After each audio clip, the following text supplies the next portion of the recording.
Good morning आप सभी को।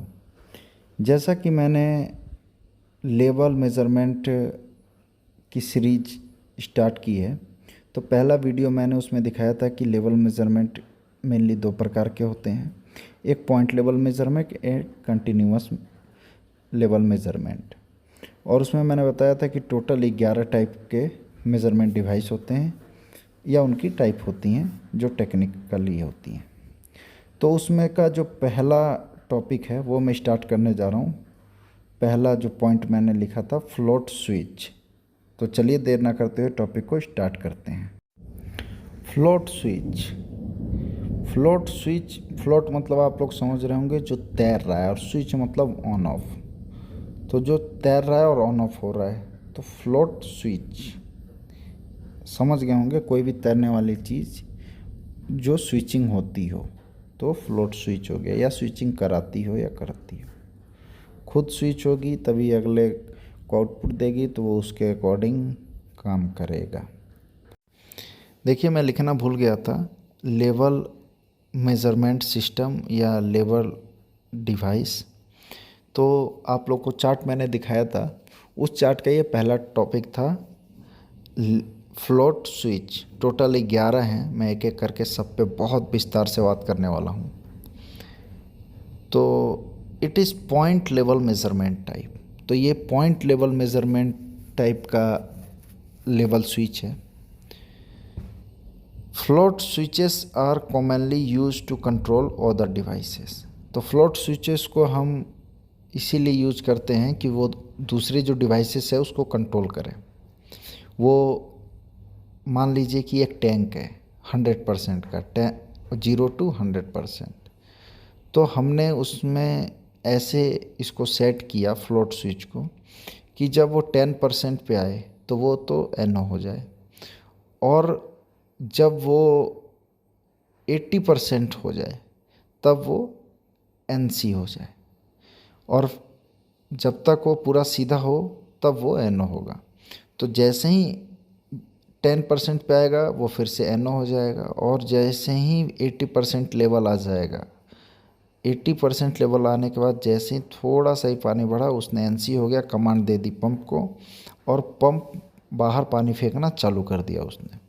या जहाँ भी आपको पानी की आवश्यकता है, आप जहाँ उसको घुमा के ले रहे हैं वहाँ पानी जाना शुरू हो जाएगा, और फिर वो 10% पे आके रुक जाएगा। ये मैंने एक एग्जांपल दिया, आप कैसा भी उसको सेट कर सकते हैं।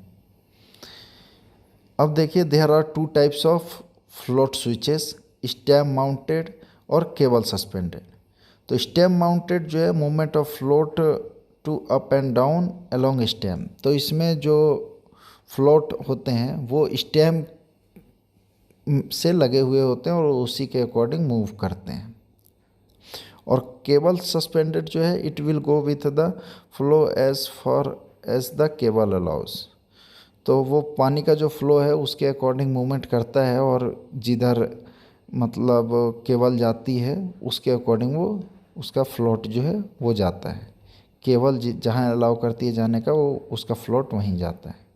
ये भी पानी का जब स्तर बढ़ने लगता है तो स्टेम माउंटेड में भी फ्लोट मूव करने लगता है अप साइड को। सेम प्रिंसिपल पे दोनों वर्क करता है। तो अब चलिए इसका बढ़िया से मैंने ब्लॉक डायग्राम बना रखा है और सारा कुछ इसका देखते हैं। स्टेम माउंटेड फ्लोट स्विचेस, पहले इसको देख लेते हैं विस्तार से।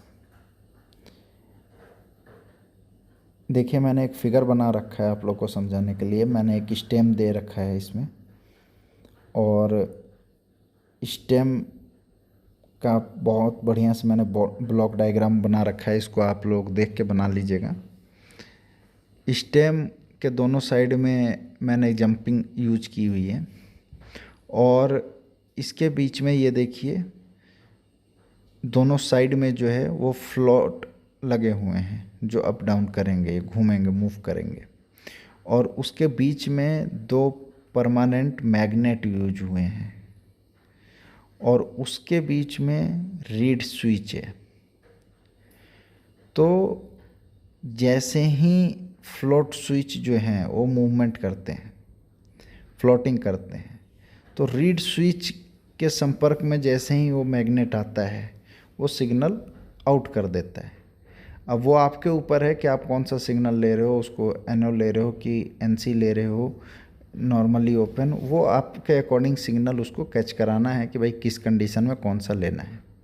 जब वो पूरा उठ जाए तब आपको क्या लेना है, जब ना उठे तब आपको क्या लेना है। तो वो हम अपने अकॉर्डिंग बना सकते हैं NO NC, ठीक है।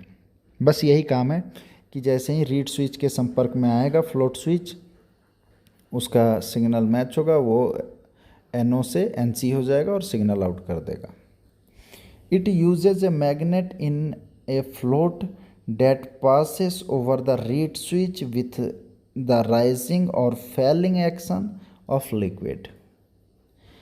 लिक्विड जब राइज होता है और डाउन होता है, फेल करता है, तो उस समय जो फ्लोटिंग स्विच मूव होता है और वो रीड स्विच के संपर्क में आता है और उसी के अकॉर्डिंग वो NO से NC हो जाता है और सिग्नल ट्रांसमिट कर देता है। पंप हो या जिसके लिए भी सिग्नल, बत्ती जलाने के लिए हो तो वो जल जाएगी, चाहे जिसके लिए भी, आप जैसा उसको यूज करें, उसका सिग्नल लेके आप किसी को भी ऑपरेट करा सकते हैं, ठीक है। वो NC सिग्नल दे देगा, सर्किट कंप्लीट करा देगा, आप उधर से बत्ती जलाना हो आपको या फिर किसी पंप को यूज करना हो, वो हो जाएगा। तो यही मेन प्रिंसिपल है इसका कि फ्लोट स्विच में हमने मैग्नेट लगा दिया और बीच में एक रीड स्विच डाल दिया और उस रीड स्विच के संपर्क में जैसे ही आया बस उसका सेट हो गया। हम किसी भी टैंक में लगा देते हैं या किसी भी चीज़ में हम इसको लगा लेते हैं। One condition NO, other condition NC। तो आपको देखना है कि उसमें दो रहता है, NO NC कॉमन। तो आपको चेक कर लेना है कि जब ये टैंक आपको किस हिसाब से लेना है, वहाँ NC लेना है कि NO लेना है, तो वो पैनल के अकॉर्डिंग भी आपको देख के यहाँ से सिग्नल उठाना है कि जब टैंक भर जाए तो NO होना चाहिए कि NC होना चाहिए। ऐसा करके आपको अपने लॉजिक के अनुसार में इसको ले लेना है। तो ये समझ में आ गया होगा। चलिए, केबल सस्पेंडेड फ्लोट स्विच। तो केबल सस्पेंडेड फ्लोट स्विच जो है उसका वर्किंग प्रिंसिपल सेम ही है, वर्किंग प्रिंसिपल में कोई कमी नहीं है। देखिए, work same as stem mounted float. तो वो सेम वर्किंग प्रिंसिपल है, अंदर की जो सिस्टम है वो सेम है। और इसमें जो है एक और इसकी केबल सस्पेंडेड जो है वो आप लोगों को देख के मतलब किसी भी गतिविधि से वो मूव करा सकते हैं, कोई दिक्कत नहीं है, इजी है हैंडलिंग में। एप्लीकेशन देखिए, मैं आपको दिखाता हूँ। सैम्प एंड सीवेज पिट्स, वही ATP वाला सेक्शन जो मैंने आपको बताया, उन्हीं सब में ये मेनली यूज होता है। वेस्ट वाटर, बेवरेज, ठीक है। तो इन्हीं सब में आप लोगों को ये देखने को मिलेगा float switch, float level switch. इसका एडवांटेज और डिसएडवांटेज भी हम लोग देखेंगे कि इसका एडवांटेज क्या है और डिसएडवांटेज क्या है। तो एडवांटेज जो इसका है, नॉन पावर्ड, इसमें किसी भी पावर की, एक्सटर्नल पावर की ज़रूरत नहीं है। ये ऑपरेट होगा और NO NC देगा और उसके अकॉर्डिंग आपकी सर्किट कंप्लीट हो जाएगी, मोटर चल जाएगी, पंप चल जाएगा। तो जैसे आपको ऑपरेट कराना है, बत्ती जलाना है, बत्ती जल जाएगा, सर्किट ये कंप्लीट कर देगा। जैसे ही NC सिग्नल आएगा घूम के ये दे देगा। तो इसमें किसी भी तरीके का पावर की ज़रूरत नहीं है। डायरेक्ट इंडिकेशन, ये डायरेक्ट इंडिकेशन देता है। इनएक्सपेंसिव, ज़्यादा महंगा भी नहीं है।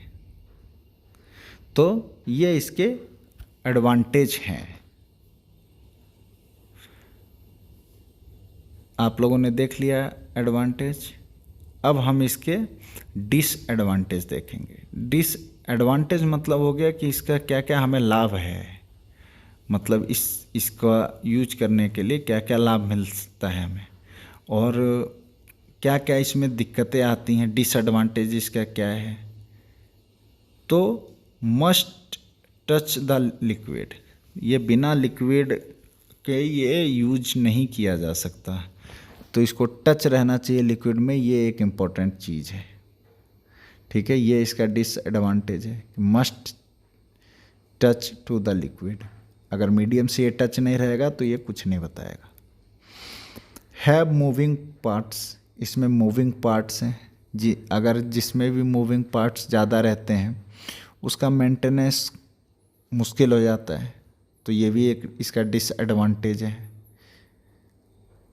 लार्ज इन साइज, और ये कॉम्पैक्ट नहीं होता है क्योंकि इसमें मूविंग पार्ट्स हैं थोड़े थोड़े थोड़े थोड़े, तो इसका जो आपका फिगर आएगा वो एक बड़ा फिगर आएगा और उतना सफिशेंट नहीं होता है, लार्ज दिखता है, तो उसको बैठाने के लिए भी दिक्कत है। तो ये हो गया आपका पूरी कहानी। तो आप अच्छे से समझ गए होंगे कि फ्लोट लेवल स्विच क्या होता है, कहाँ यूज करना है, कैसे क्या करना है, वर्किंग प्रिंसिपल इसका क्या है, कैसे काम करता है, तो बहुत अच्छे से समझ गए होंगे। तो दोस्तों वीडियो को समाप्त करते हैं। आशा करता हूँ कि आप लोग को वीडियो बहुत अच्छी लगी होगी। अगर अच्छी लगी हो तो चैनल को सब्सक्राइब कर दीजिएगा, वीडियो को लाइक करिएगा। Thank you.